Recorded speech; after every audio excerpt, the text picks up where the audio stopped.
Greetings, kindred, and a happy new moon to you all. Wow, so here we are at the super new moon, which will occur on the 10th of March 2024 at 9 a.m. in the GMT time zone, at 5 a.m. in the EDT time zone, and at 2000 hours in the AEDT time zone.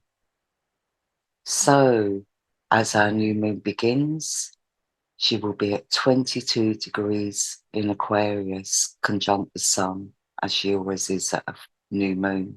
I nearly said full moon there. So, 22. I talk about 22. I mean, 22 is all about us overcoming like restrictions or overcoming our own obstacles to reach a higher truth, to reach that universal consciousness. And, you know, that Aquarius energy is all about universal consciousness. But again, that comes with maturity. So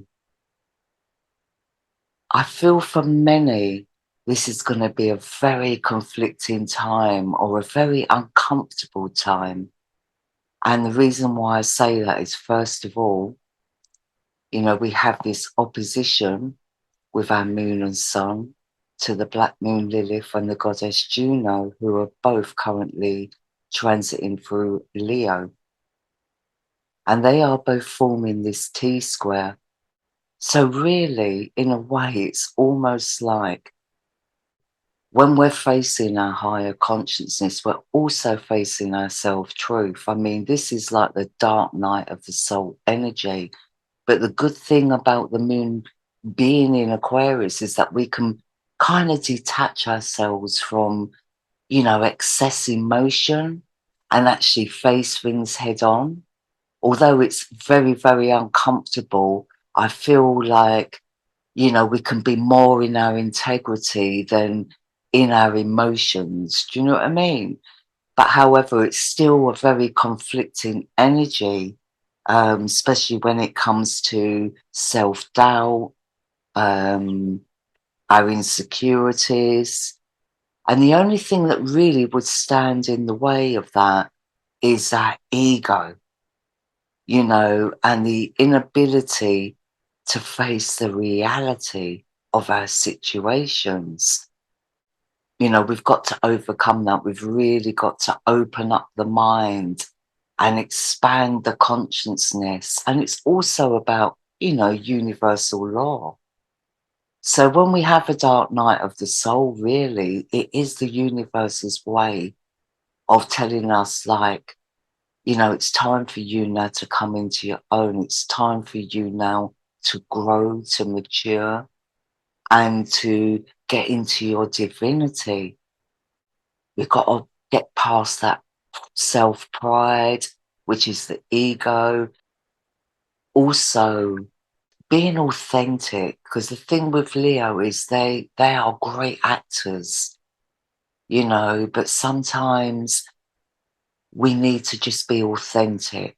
Sometimes we're not on stage performing, you know, when it comes to our daily lives. So we don't have to put on a show. We don't have to put on a front. You know, we've really got to get comfortable with our own authenticity, because that's what this energy on the whole is telling me, this T square. You know, so the moon really in Aquarius, it's like all about our sense of freedom, feeling free. You know, as long as we don't, you know, overdo it, you know, where we're seeking that freedom at all costs. You know, it can be kind of like on a negative level, it can be emotional perversity, or it can be, you know, a fear of personal or intimate relationships, you know, where we feel we might be suffocated by feeling restricted in a relationship, especially if we've gone through kind of bad experiences in the past. But I feel on a collective level, it's like I think many right now are beginning to feel a little bit suffocated with everything that's been going on the last few years. And I just feel that, there's so many people out there that haven't kind of reached certain realizations that others may have. And I just feel, again, this is another awakening point. And like I said, these awakening points will be going on for a few years. Do you know what I mean? So we also have a kite.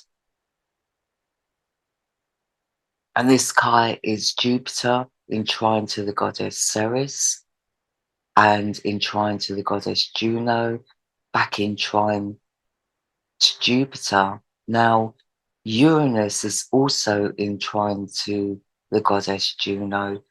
So again, it's about raising our consciousness, above the clouds, above. I just feel there's a big higher consciousness energy coming in right now. And I think even those of us that consider ourselves to be awakened, I feel even we are going through this like leveling up process right now. Now, this is a fire trine, but we do have Saturn on top of the kite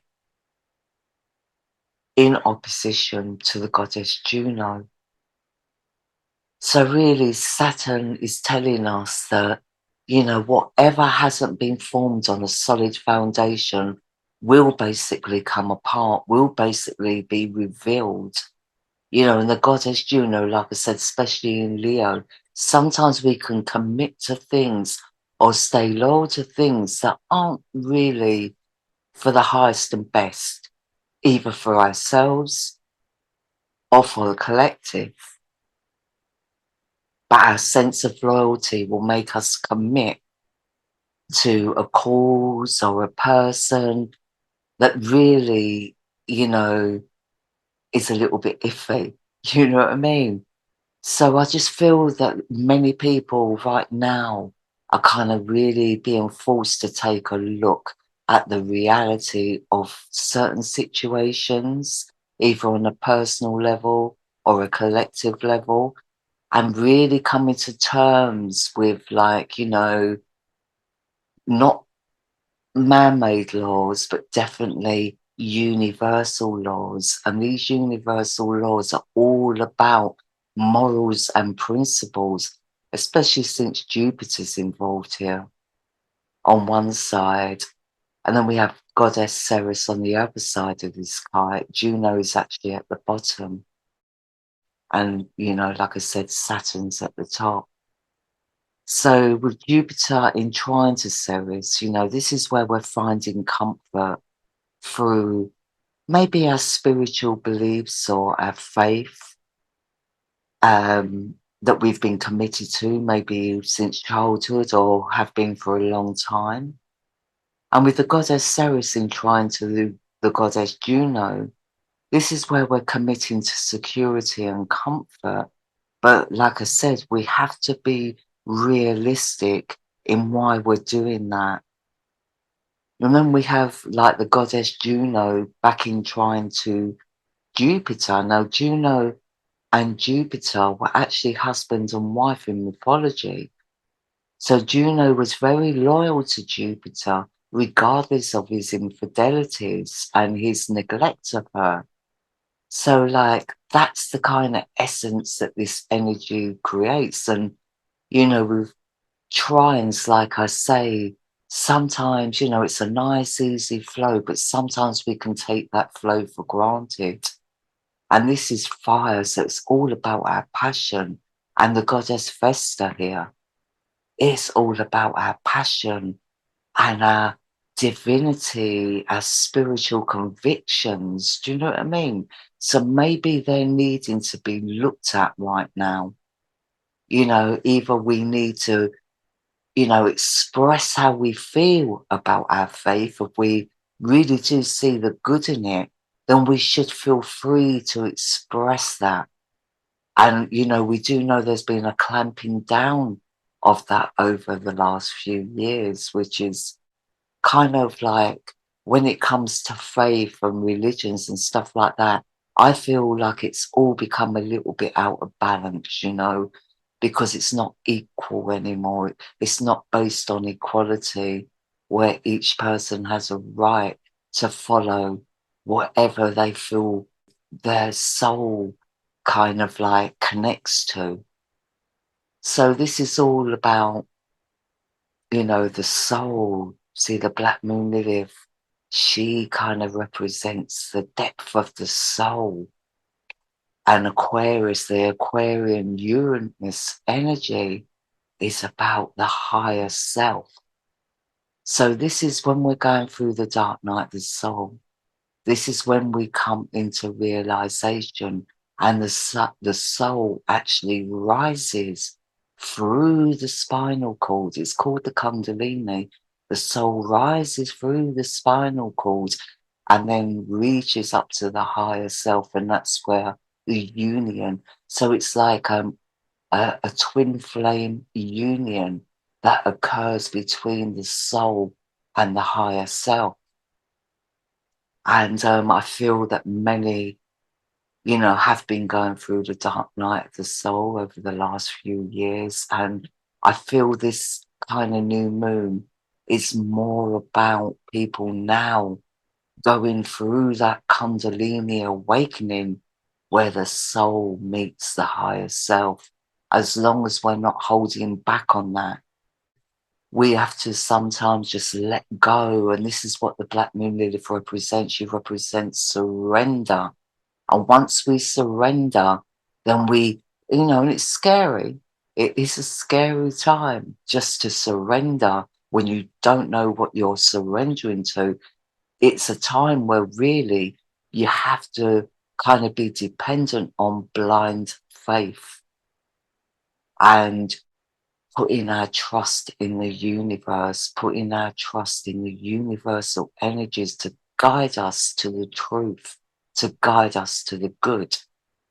So, with the black moon Lilith in the sign of Leo, it's very hard to do because, that is what the sign of Leo is all about. It's all about battling the lion within rather than surrendering to it. Now, when we surrender to the lion, we could get eaten.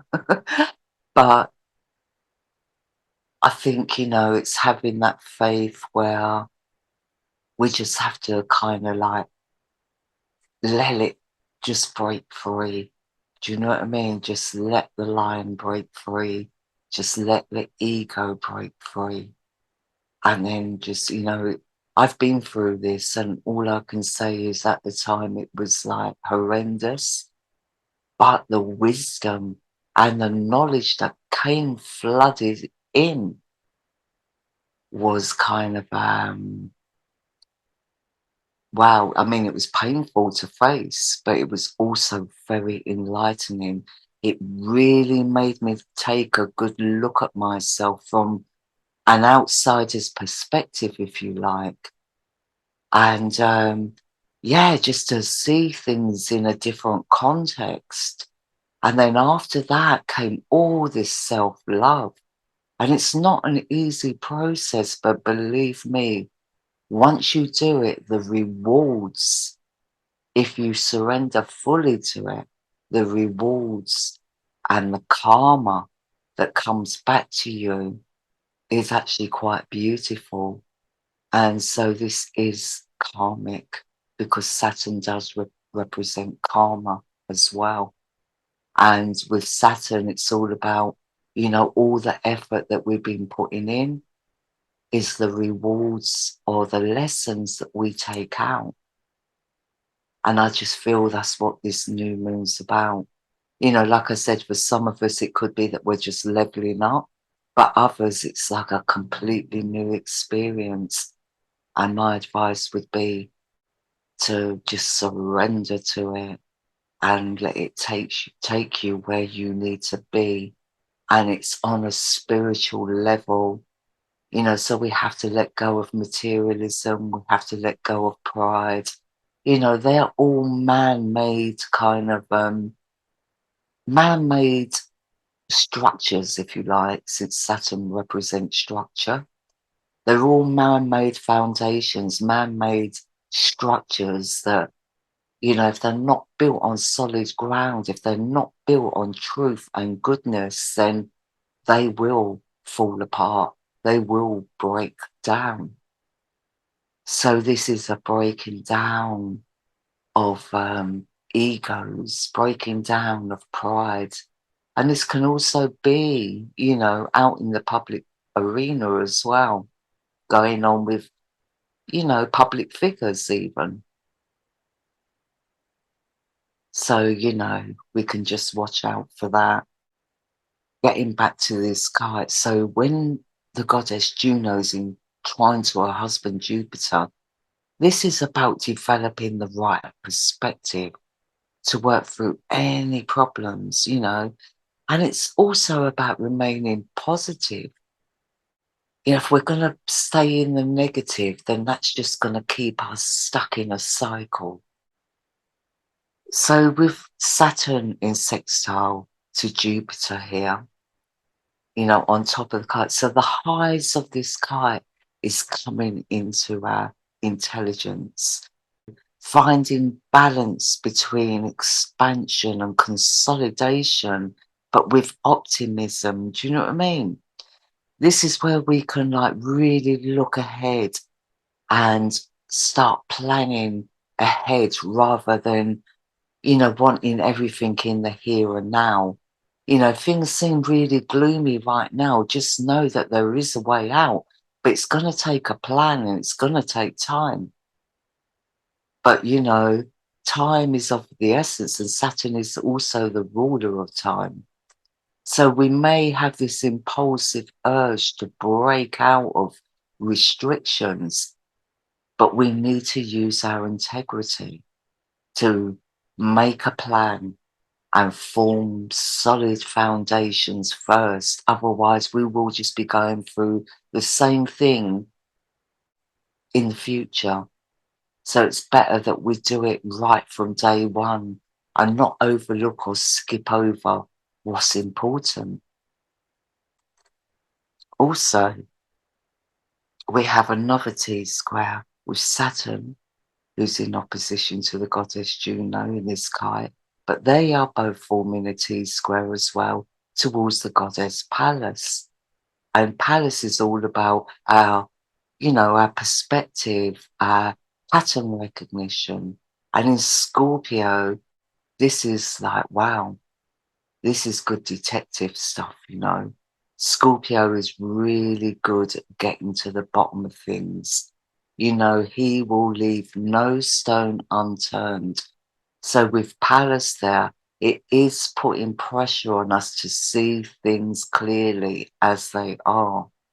So I think, this new moon is really enforcing us to take a look in a realistic way at our situations, whether that's personally or collectively.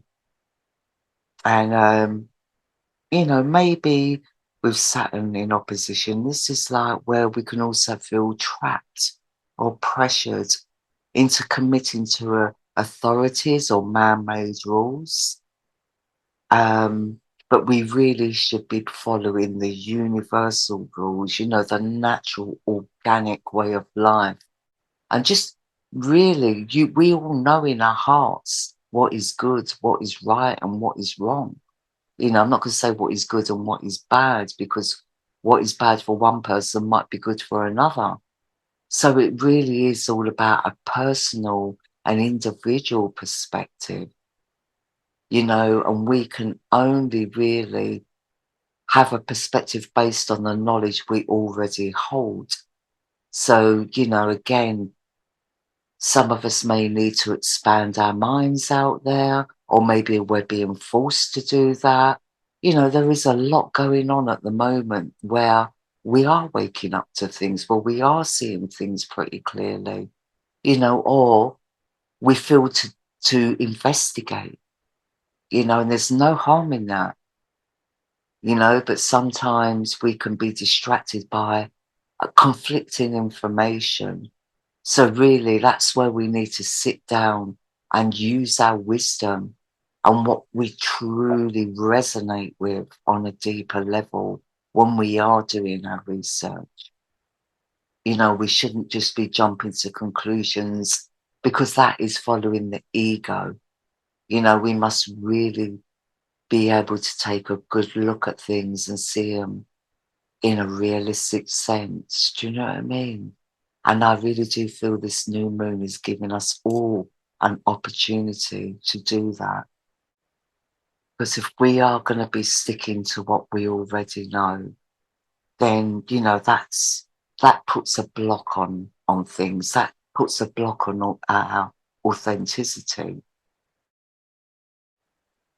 So if there is new information coming in, we must open ourselves up to, like, just be honest about what we're hearing, or just be honest about what we're seeing. You know, let's not repel things. Let's really, whether we agree with it or not, let's still take a look at it, because we can't really form an honest opinion until we open our eyes and really take a good look at it. And, you know, I really do feel that the energies coming in this new moon is really giving us all the ability to do that. Now, the final thing I want to talk about with this new moon, and this was occurring at the full moon, this North Node Chiron conjunction. Now, this is all about unresolved traumas or past wounds that haven't been healed. And these wounds or traumas can really inhibit us in being authentic in the way we express ourselves emotionally. So again, I really do feel the Black Moon Lilith's working her magic and saying that we have to face this to really be able to move forward in a constructive way. So it's so important that we allow this healing and personal growth to take place. And it is uncomfortable, because facing up to things are uncomfortable. You know, and there is a need to enlighten or mature outside of our comfort zones as well. So sometimes we need to venture out to gain that enlightenment. Do you know what I mean? So the people around us may not understand us. You know, when we go through the dark night of the soul, people around us just think we're kind of acting a bit crazy. Oh, she's lost the plot, or he's lost the plot. You know, it's that kind of attitude. And even we ourselves, when we're going through it, feel like we're losing the plot, you know. So sometimes we need to go outside of our circles and seek those that are in that understanding, those that have already been through that. And that is where we can actually get solace, or, you know, what I really do feel as well when we're going through this dark night of the soul, we do get guides put on our path. You know, I met so many strangers when I was on my journey. You know, strangers would just come out of the blue and just drop me a message. And, you know, it was really weird. But because of my upbringing with, you know, my grandparents were both mediums, my grandfather was an astrologer, my mum was very much interested in witchcraft and stuff like that. You know, so I kind of grew up in that kind of environment. I believed in fairies. I used to sit in parks for hours looking for fairies, you know. So I really grew up in a world of magic. And as an Ophiuchian, I really did appreciate that. You know, but when you're going through this dark night of the soul, when you finally surrender to it, wow, the amount of magic that does come in.